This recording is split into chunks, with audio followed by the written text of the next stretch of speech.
if the biggest threat to African unity isn't foreigners? Have you ever sat with that thought? What if we're simply being convinced to fight the wrong people? That is the question that came to mind after listening to South African politician and economic freedom fighters leader Julius Malema speak about xenophobia and the growing hostility towards African immigrants in South Africa. In a video shared by EFF South Africa, Malema takes aim at the narrative that foreigners are responsible for South Africa's unemployment, crime, and economic problems.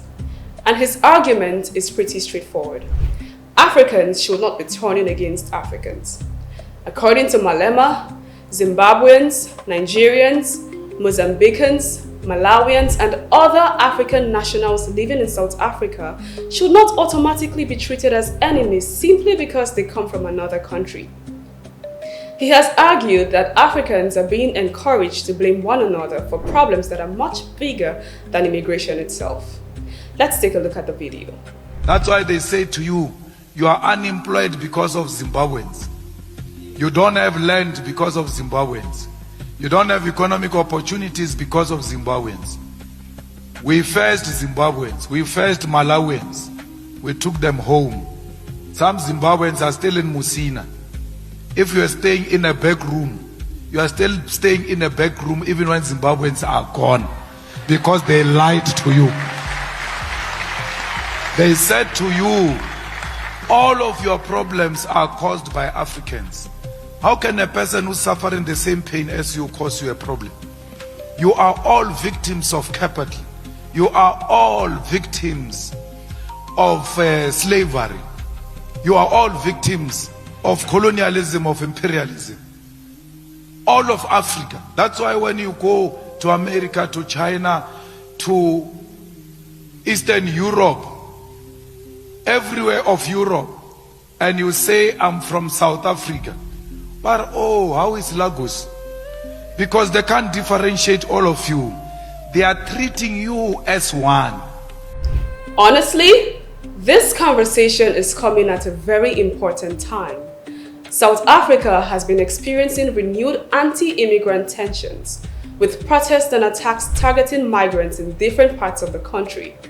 Nigeria has also recently raised concerns with South Africa over attacks against Nigerians and other African migrants, describing the situation as deeply troubling for relations between the two countries. Now, let me be clear. South Africans absolutely have legitimate concerns about unemployment, crime, undocumented immigration, and pressure on public services. Those concerns deserve to be addressed. But does blaming an entire nationality solve any of those problems? This is where I find Malema's argument particularly interesting. You can demand better immigration policies without dehumanizing immigrants. You can demand that governments enforce their borders without telling ordinary Africans that people from another African country are the reason their lives are difficult. And perhaps most importantly, you can love your country without hating your neighbor. Because at the end of the day, whether you're Nigerian, South African, Zimbabwean, Ghanaian, or Malawian, we're still dealing with many of the same problems across this continent. Unemployment, inequality, poor leadership, corruption, insecurity, and limited opportunities. So maybe the conversation shouldn't always be who is taking what from us.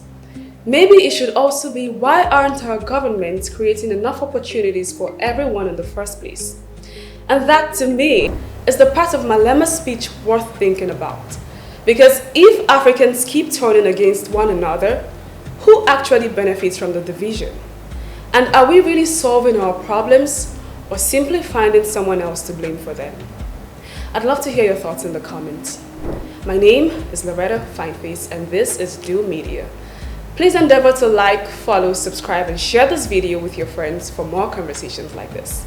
And I'll see you in the next one.